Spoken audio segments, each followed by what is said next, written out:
tonight's show, by the way, will receive a John Wilson Fishing Encyclopedia. There it is. It's a very good read. So get festive. Give us a call now on 0891 555525, and we'll get back to you after the news. These are the stories this week. The first story concerns our guest, Clive himself, Clive Branson, who has recently announced he is taking the step from fishing into acting. Clive wanted to make the move from videos to the big screen, and here is a clip of his audition for the first ever movie called The Man Who Couldn't Get a Sentence Right. Watch out for Tight Lines on Sky Sports. It's going to be good. When you're ready, then. Okay. Hi, look out for Sky Sport. It's going to be good. Tight lines. Nice delivery, though. Yeah. Good delivery. Hi. Hi. All right. One at a time. Hi, look out for this Tight Lines on Sky Sport. It's going to be great.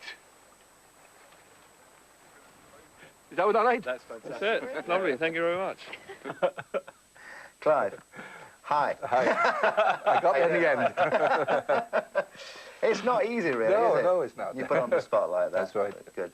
Well, the next story concerns one of angling's finest broadcasters and very amateur weathermen. Yes, Keith Arthur. Keith, it seems, wanted to broaden his horizons and work in front of and behind the cameras by producing his own film. Well, he decided to make his debut as a cameraman stroke soundman on a recent trip to, guess where, Florida, because, as you may know, Keith kind of likes it there. Now, unfortunately, Keith didn't realise the huge technical difficulties involved in working a video camera and discovered to his dismay that he'd shot 2 weeks' worth of film without any sound at all. Great.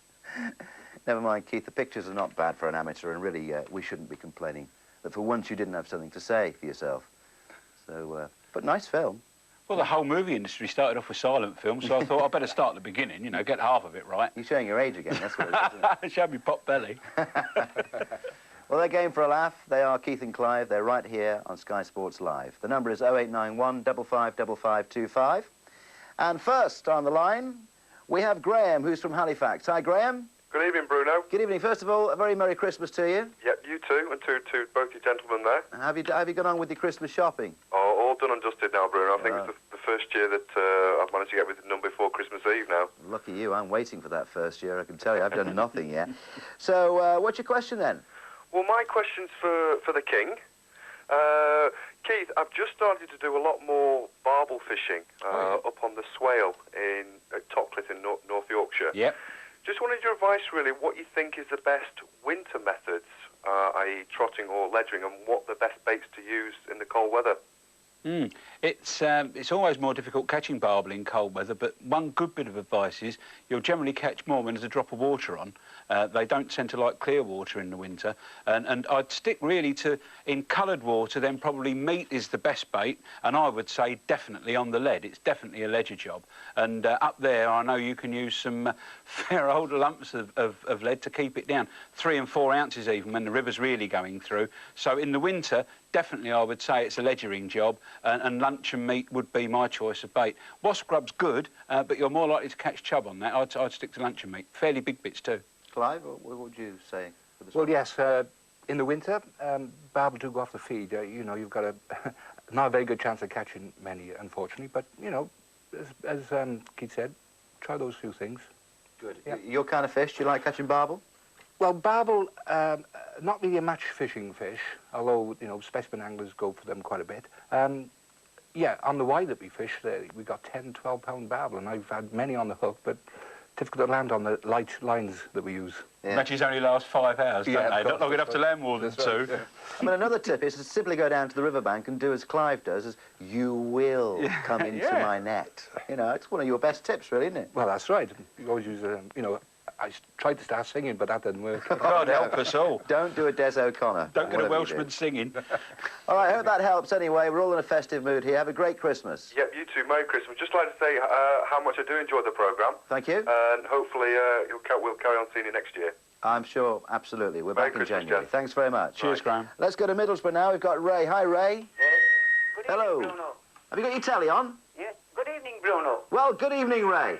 How's it going? I can hear myself echoing. I sound as if I'm in a toilet. Well, I've got the telly on, but it's turned down. Oh, I don't think it is somehow. All right, I'll turn it down a bit more. Yeah, at least you're watching the right channel. That's a good start.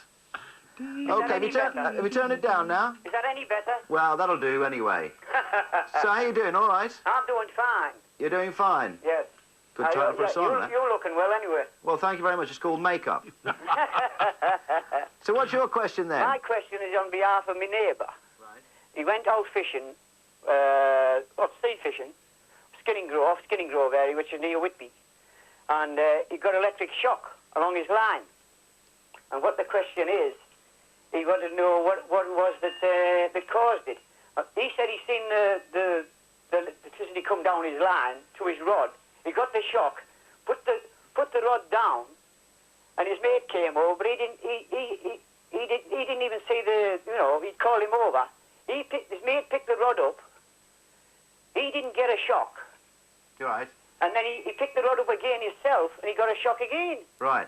Well, Keith, first of all, the one thing you don't do is attach your rod to a 24-volt battery, do you? No, that's the best thing. The best thing is to avoid that. It's a bit of a mystery, this one.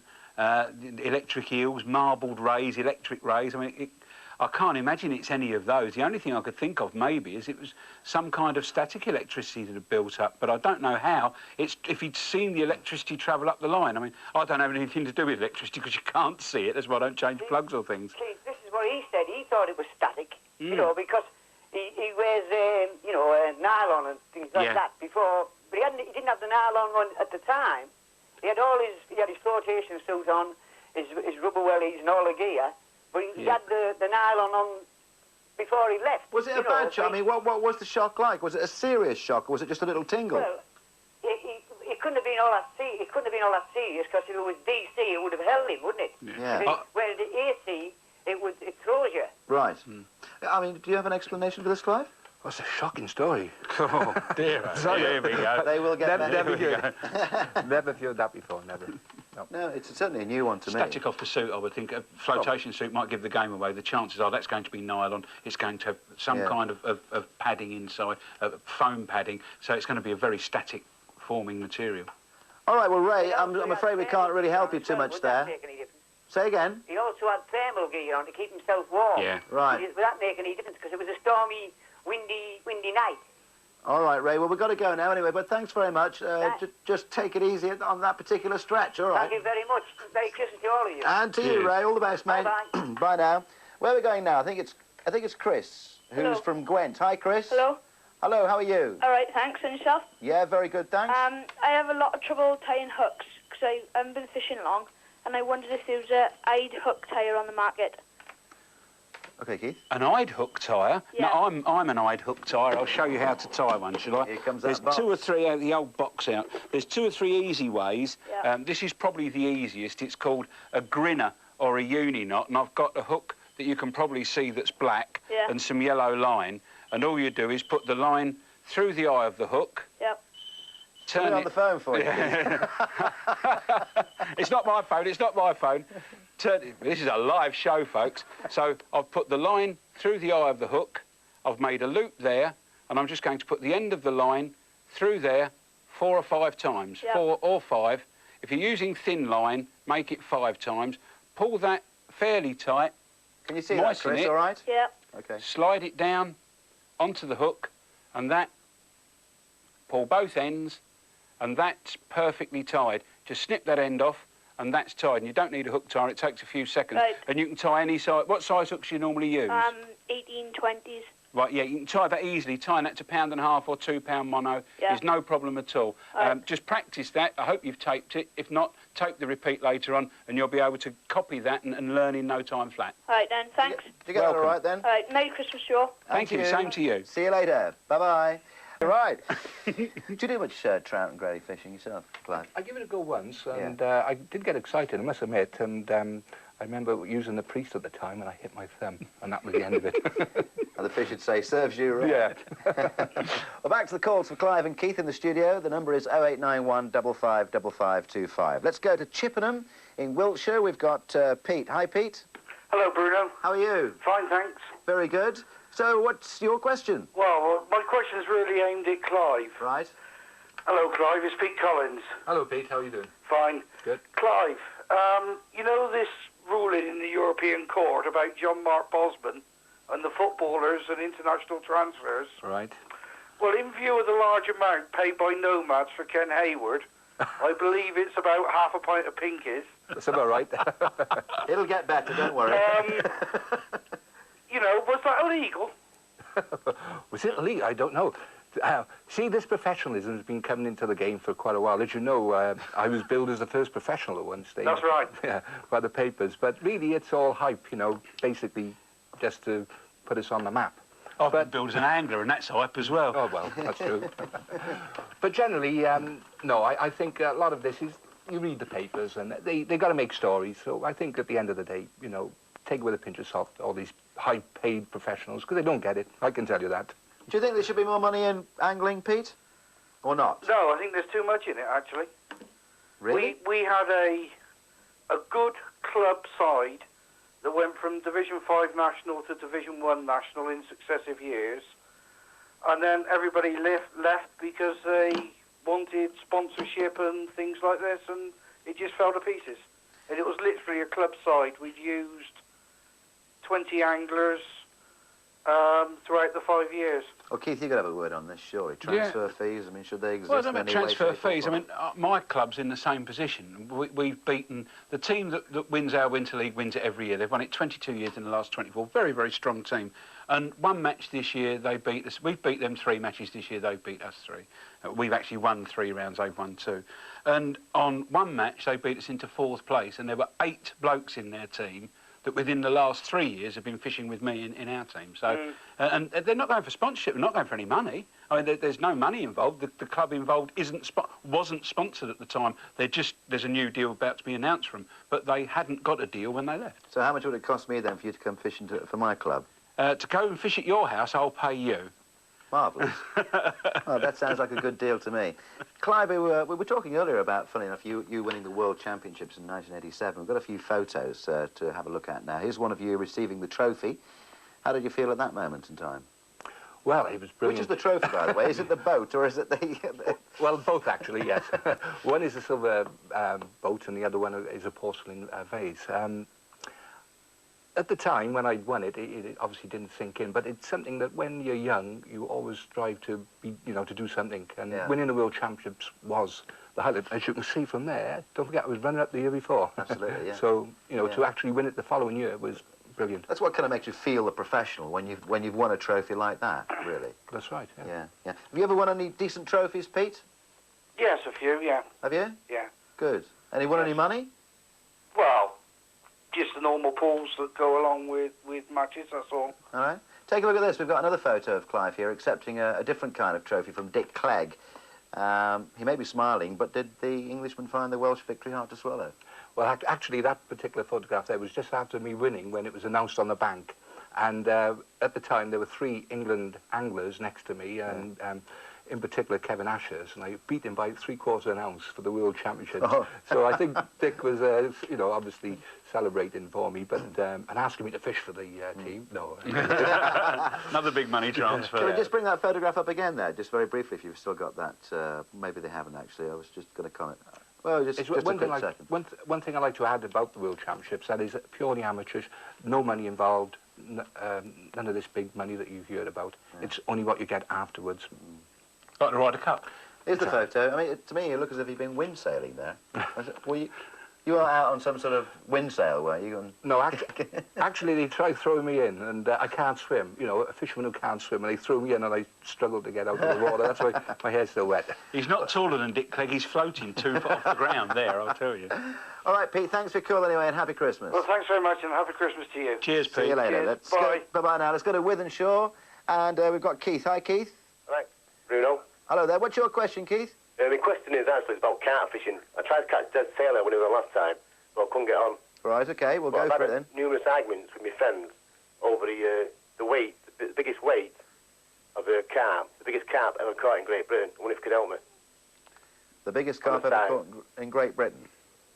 The biggest. What's the record? There's several 50-pounders. Chris Yates' was official at 51 pounds 8. That was beaten by Roddy Piper with a fish of 54 pounds something. That was then caught off.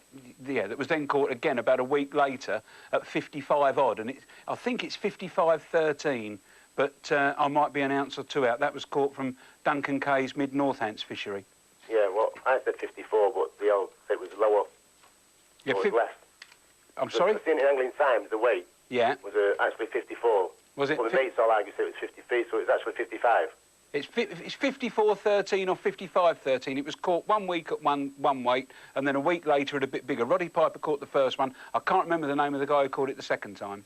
Right. Was it a mirror or a common, do you know? It was a mirror. Biggest common's Herman, the one that's been caught quite a few times lately, including by a lady. OK, right. All right. Cheers. Thanks a lot, Keith. You're welcome. Thank you. Have a good Christmas. It's an obsession, isn't it, with carp anglers, the weight, let's face it. It really is. Yep. And 54 pounds is a big fish, isn't it? Well, they reckon there's a 70-pounder in the same water, which haven't been caught yet. Incredible. Do you know, the best picture I ever saw of a big carp was in one of the magazines, and it was they all look big when you're holding it, but this was a chap putting it back. And it was a 41-pound fish, and the camera was coming over his shoulder. And he fell in. And it was that wide. The carp could have saved him. It was that wide. I mean, they're huge. Unbelievable. Yeah, you catch them 12-pound on the pole. It's a big fish when you see them that Well, big. we've got Ronnie on the line now. Hi, Ronnie. Hi. Whereabouts are you? You're in Birtley, I'm is in that right? Birtley in County Durham. OK. What's your question? Right. I need a tip from master anglers, Clive and Keith. Right. And I fish a local still water. It's just a small pond of about 20 pegs. Caught a lot of fish this summer, small perch, roach, crucian carp. Depth is about 4 to 5 feet. Now, there's one very deep corner of about up to 18 feet in this pond. Now, everyone tells me I have to fish that corner in winter to get bites and to keep the sport coming. Is that true? Or can I catch still in the 4 or 5 feet of water? Do I have to fish a bit further out? What would you do, Clive? Well, yes, unfortunately, fish do tend to go for the deeper parts of the venues, only simply because I think the water's slightly warmer. Maybe on a sunny day, you might catch them up in the shallow a bit. But I think if you find that... It's the constants of temperature more than anything. What happens is that water takes a lot longer to change temperature than air. So the fish will be looking for a more constant temperature, and obviously the deeper the water is, the quicker, the longer it will stay at the same temperature. Myself, I'm a great believer in fishing shallow water in winter, believe it or not, because on the warmer days, the water will warm up quicker and the fish will tend to go into it. There'll also be more oxygen in it. I think what you've got to look at maybe is using a different bait, and a bait that's excellent for winter fishing is chopworm. Use chopworm, little bits of redworm on the hook, and snip a few up and put them in some soil and use them as ground bait. I mean, every week you've got to bring in that chopworm is a brilliant winter bait, I'll tell you. I've been catching consistently throughout the summer, but towards the end of September, early October, numbers of fish really dropped away. Yeah, crucians are notoriously hard to catch in the winter. I mean, they like the hottest, smelliest weather when you don't catch anything else. You'll catch crucians. The tench have just disappeared, you know, it's been the roach. You could catch them tench. You could catch them tench. If you've got weed beds or overhanging trees, bits of cover, try near them for the tench. All right then, Ronnie, there you go. Right, thanks a lot. Cheers, okay, all the best. Merry Christmas to you and all. to you. And you. Bye. Thanks. And we're back after the break with the chance to win a fantastic week's fishing to Ireland. So be ready to take down the competition line number. That's next. Harold here. Yeah? So what? We're back to your calls now here in the studio. We're live with Keith and Clive. Hey, it rhymes. Hey. Hey. And we've got Gerald from Stoke. Hi, Gerald. Gerald's in Stoke, hopefully. 5 towns. Are you with us, Gerald? Yes, You haven't got to sleep, have you, mate? No, not me. Have they started the Potter's holiday yet? No, not yet. Tomorrow they start, Bruno. Very good, OK. The problem is I'm 6'4". Right. And I've got a... We're about the same height, then. I've got a 54-inch chest. I wonder whether I can get size 13 Wellingtons or a wetsuit for a big lad. Size 13 Wellingtons or a wetsuit? For a 54-inch chest. 54-inch chest. Well, I'm a 28, so give you some idea of how big this I certainly guy wouldn't is. argue in the boat picking pegs. Yeah, outsize and oversized garments are much easier to get than you'd think. You can certainly get size 13 waders, normal hip waders, made to order. They may even be standard stock, not in your shop, but at one of the leading factories. There's a couple of brands made in the UK, and they can definitely make them to your size. They can fit big legs and all sorts. And a good tackle shop should be able to point you in the right direction. And I don't know any shops in Stoke off the top of my head. Dave's and Middlewich, which isn't too far away, would be a very... Coopers as well, I think. Coopers and Hanley. Then, well, there you are, Coopers in Hanley. But Dave's and Middlewich, Coopers in Hanley, certainly they would be able to help you. And the same with the clothing. Most of the clothing you can get in XXL and even treble XL. So I would imagine they'd be able to help you with a waterproof suit, without doubt. Good tackle shop. Always try them first. Yeah, they're very much available. We've answered this question before on the show, actually, Gerald. Any more to add to that, Clive? Not really. I don't find any problem myself. But well, yeah, you're quite a big lad, but not quite 54 around the waist. That's right. No, good. And a chest. 54 chest. Oh, right. Yeah. Well, I was saying not on the head. Angler, you see. Sorry? I'm a disabled angler. I've got a broken back. Oh, crikey, yeah. You've got a broken back. Then in that case, you've just got to keep warm, haven't you? Yeah. You take it easy, mate, all right? Merry Christmas. And to Cheers, you. and to you. See you soon. Bye now. It's got a Sheffield. Here's Cliff. Hi, Cliff. No, it's Chris. It's Chris, is it? Yeah. Well, you're not surprised I'm deaf, are you? No, I'm not surprised. No.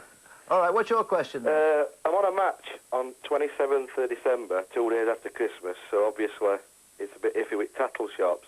And I'm wondering if it's best to buy me bait tomorrow or Saturday, and what's the best way to keep it. And I'll be probably buying some worms, so should I chop them on day or before and try and save them that way? Definitely on the day. Definitely chop your worms on the day. Buy them when you like. Worms keep best outside, as long as you keep them dry. You don't want any extra wet getting in them. Do whatever you're going to do to them on the day. Maggots, if you've not got a decent fridge to keep them in, try and get them maybe on the morning. But if you've got a decent fridge, keep them in that. What's the difference between cutting them on the day or not, as the case may be? Well, they would decompose. That's it? Yeah. And they'd die, I suppose, as well. Some of them would. Some bits would. I mean, worms regenerate. You can cut worms up and they'll form new ends and things. I've got a little tip with maggots. Basically, if you buy your maggots when they're fresh, if you put them straight into a plastic bag and take the air off them straight away, put them in the fridge, they'll last almost a week. And as you take them out, and obviously some will die, but most of them will live, they're almost as fresh as they just come off the meat. That's Well, right. that's the way I used to buy them. Suspended years ago. animation. Yeah, I mean, they used to get sort of serve them in a plastic bag tied up. Yeah. Tied up. Yeah. Take all the air out. Clive's dead right. Take all the air out. Tie them in a knot. Put them somewhere cool, cold preferably, in the fridge. When you take them out, they'll take, it might be 2 hours, 3 hours even to come round, but 90% of them will come round and they will be almost like they've been in suspended animation. All right, Cliff. Cryogenics. Glad you got on the show anyway. Yeah, that's great. Thanks a lot. You're welcome. Sorry, it's Chris, isn't it? Yeah, that's right. I'm learning. I'm getting there. Have a great Christmas. Yeah, you too. See ya. Ta-ra. Bye now. Cheers, mate. And next we've got Mark. Mark is in Chelston, I think. Hi, Mark. Hello? Have I got that bit right? Is it Chelston? No, it's Charleston. Charleston. Whereabouts is that then? It's in Derby, near the River Trent and Dove and what have you. Yeah, I used to fish that stretch myself, actually, on the Dove. Yeah, there. I'm from your area, actually. I'm from Alsager. Yeah, I was brought up where there. I used to live, put it that way. Opposite the college, yeah. Yeah, that's the one. OK, what's your question then? What I'm ringing about is when the canals freeze over and it's all icy, like when you smash the ice, does it frighten the fish away?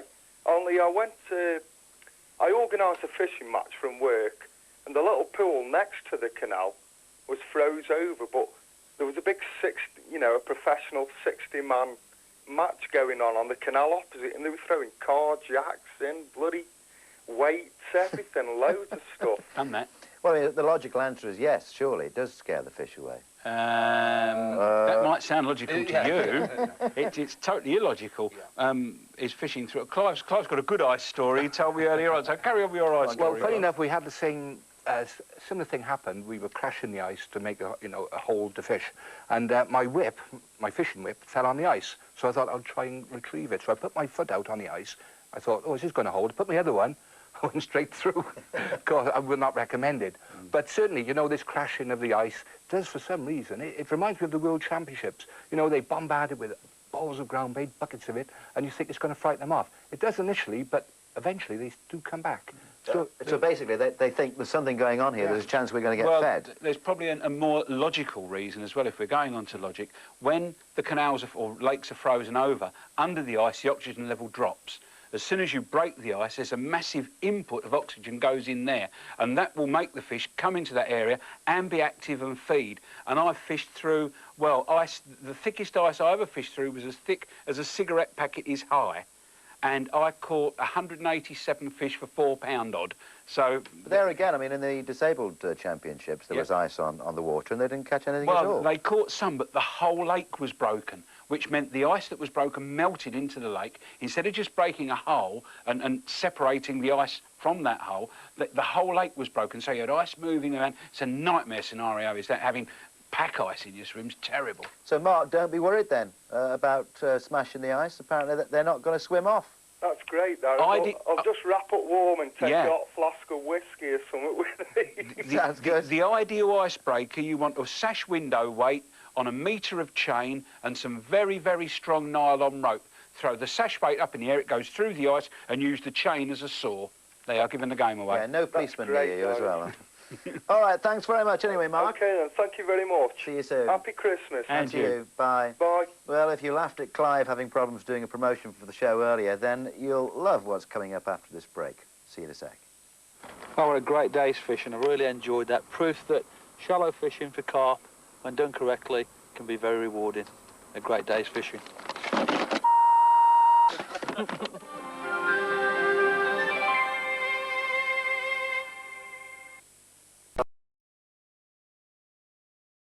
Well, we've got to go from there. Enough with the fishing, lads. Oh, Christ. What he was meant to say there, enough of the talking, lads. Let's get back to the fishing. Yeah. Well, welcome back to the Christmas Tight Lines. Some of the people who appear on camera in the pieces that we shoot for the show are just naturals. Others do find things, though, a little difficult. Take a look at this. Right, keep an eye out for Tight Lines on Sky Sport. It might be interesting. Yeah, that's fair enough, yeah. OK. Okay. That's the practice. That's the real thing there. Oh, no way. Yeah. Keep an eye on. Keep an eye out. You wouldn't believe how hard I know. We did that last week. Keep an eye out for Sky. I can't give you that. Wait a minute, let me see it. See, when the more you do, the harder it gets. Let me see it without your film, right? Keep an eye open for. Keep an eye on. Keep an eye out. Keep an eye out for Tight Lines. Yeah, it's just right. Keep an eye out. Sky Sport. No. Again. Yeah. Tight Lines on Sky TV. Could be interesting. I would watch that. Yeah. Yeah, that's getting close to them. I don't believe that. That's getting real.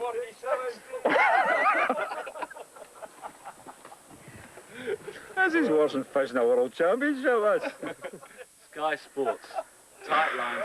Just use the two phrases, Tight Lines, Sky Sports, and I might just watch it, and then you'll be away. Tight Lines, Sky Sport. I think I would watch that. Could be very interesting.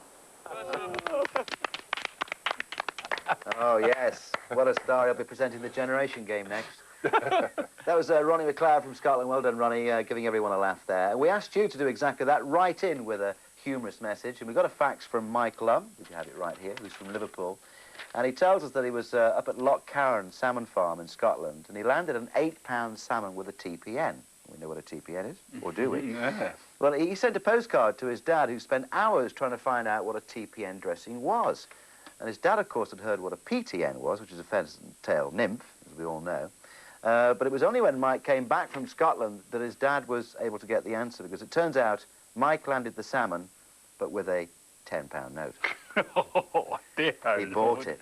What a cheat. Isn't there an ad on the telly at the minute where he goes and buys a fish or something? Yes, there is, and it's something that I've never done, honestly. Oh, yeah. Honestly. Have you ever done it as a kid, Clive? Or even as an adult? Well, a funny thing, I did actually see one of the youngsters with a mackerel on, in the fresh water that the parents would put on his hook. And I thought that was funny. Well, thanks, Mike, for that anyway, and a special signed copy of John Wilson's Fishing Encyclopedia. and his latest CD-ROM on the way to you, so have a computer ready for that. OK, back to your calls on 0891 555525. We'll go to Andrew in Clitheroe. Hi, Andrew. Hello, good evening. Good evening. I'd just like to put a question, please, to Clive. I'd like to start fishing on the river, coarse fishing. Could you explain, please, the difference between a match rod, a quiver rod, and a ledger rod, please? Right. Well, the difference between each rod is that they've all got different actions. So you must usually buy a rod that will perform the different actions. For example, a quiver tip or a ledger rod usually it's usually smaller and with a finer tip to see the bites. A freshwater rod, obviously, go for it as long as you can handle. Usually 13 foot is always a good size to start off with. Make sure it's got a nice action. Obviously, a tackle dealer should be able to help you on this. There's not really an all-round rod, so, you know, if you can afford it, buy one at a time, then take it from there. Basically, years ago when I first started, I can remember using one rod for everything, but it doesn't work. So when you can afford it, try and buy one at a time. But you say it doesn't work, because I remember I had that one rod that, you know, I used to ledger with it and float fish, but there again I could put a quiver tip on the end of it. Yes, well, I think they're still available, but, you know, if you've taken up fishing correctly or properly and you want to obviously go ahead and do it properly, then I would certainly buy as you can afford. What sort of fishing do you prefer in terms of the technique? Do you like the idea of, say, quiver tip fishing? You still with us? Andrew? Sorry, well, previously I've only ever fished for trout and salmon before, so we fish on the Ribble at home, and the fishing has been really bad for salmon and sea trout. So I wanted to fish during the winter on my local club waters and try and fish for like chub, roach, and one of our particular stretches contains barbel. So I was going to have a dabble through the winter and brave the weather. Well, it's a good alternative. What would be the cheapest option? Well, we've spoken about barbel fishing in the winter earlier, and I would go for the winter for a feeder rod. Get a decent feeder rod with a fairly stout built-in quiver tip for the Ribble. It gets a bit of water flowing through it, and go for a nice float rod during the summer, and you might find yourself catching a sea trout or two in it as well, and that is good fun. Hopefully. Hopefully. All right, thanks again, Andrew. Okay, thank you. I'd like to wish you all the best for the new year. And thank you for an excellent programme. Thank you. Thanks very much. Bye. Very kind compliment. Thank you. Let's go to Crewe now, the railway town. Here's Ian. Hi, Ian. Hi. I go fishing quite regular during the summer. I'm getting a lot of trouble from the wife. I just wondered if anyone could give us any tips on how to perhaps encourage her to come with us. What sort of trouble are you getting exactly, Ian? Well, coming home late, or you know, you go out and you perhaps go for a few beers after. Oh, that's really then what it's about. Well, yeah, you've been around the pub. I'd like to encourage her to come with me, you know, and perhaps take it up as something we could do together as a hobby. What don't you think she likes about fishing? Well, she comes down and watches me now and again in a match for about half an hour, but if it's quiet and there's nothing doing, she soon gets bored. Well, I mean, Keith, you're a married man. I mean, how do you persuade your wife to allow you to go fishing? Well, you're fishing every day, aren't you, almost? Well, please, God. It's an amazing thing with wives, you know. They'll go and sit by water as long as it's got sand in front of it and salt in it. They don't tend to like sitting by water that's got mud beside it and fish in it. So you've got that problem to overcome. The only answer I can give you is to take her fishing where there are a load of fish and let her catch one. And like everybody else, once they feel that fish on a rod for the first time, they, like the fish, are hooked. And they'll want to go, like Tommy Pickering used to say, again and again. And they will. They'll want to go. But then again, there are a lot of women, let's face it, who wouldn't find fishing as a sport very elegant, would they? I mean, it's not quite the same as putting on the togs and going golfing. There's some very... You know, a lot of women would feel that. You wouldn't say that to Sandra Halkin-Hunt, who's a most elegant lady who goes fishing dressed superbly for the job in her own design gear. I mean, there's a lot of women, especially around the Crewe and Warrington area, get loads of fun out fishing. Good match anglers. Well, Clive, I'll come for your response in a moment, but maybe there's a lady now who's watching the programme who could give us the answer we're looking for and give us the answer that Ian's looking for. If that's the case, give us a call on 0891 555525. We'd like to hear from you. Clive, any tips on how to keep the ladies happy? Well, to be honest, very difficult. Try and get them involved socially as well as on the fishing bank. Well, we're talking about the same thing here. Well, I hope so. Actually, the young lady I take fishing, I got her interested in fishing. She actually goes fishing, and she puts marigold gloves on because she's afraid to touch the maggots. But you know, at least she's involved and she's happy. Great. Okay. Free gloves for life, Clive. Free gloves for life. Nice one. Well, Ian, thanks very much for your call. I hope that helps. If we get a lady to give us the perfect answer, we'll keep watching the show. OK, thanks very much. Merry Christmas. Cheers, and mate. to you. Bye-bye. Let's Bye. go to Newquay. Who do we have in Newquay? Hello? Hi, It's Stuart. Hi, Stuart. Question basically is to Clive or Arthur. I don't mind which one of them answers it. Arthur? I'm, You mean Keith? yeah, Mr. Arthur. I mean, you're getting mixed up with King Arthur, aren't you, of formal. course? Thank you. What it is, I do a lot of match fishing, and the majority of fish that we do catch is carp. I do seem to be losing a lot of them using a lighter hook length, although as soon as I try and increase the hook length, I'm losing the bites. I'm not getting the same consistency. How do I combat this? Or what lines should I use to try and sort of camouflage it? Half a minute to answer this one. Clive? Well, the high-tech lines that we use these days, that's certainly worth pursuing, because I think, you know, you can get smaller diameters, stronger line. They usually sort them out. Keith, a quickie? Good knots, 3 or 4 turn water knot, and a longer hook length. OK. Sorry we couldn't give you a more detailed answer, but one good thing, and that is that you get one of John Wilson's encyclopedias for being on the show. How's that? We're running out of time, all right? Thanks very much. But thanks Merry very much Christmas. anyway. Cheers. And to you. OK, well, it's now time to find out how the weather affects your fishing prospects over the festive period in the King's Country.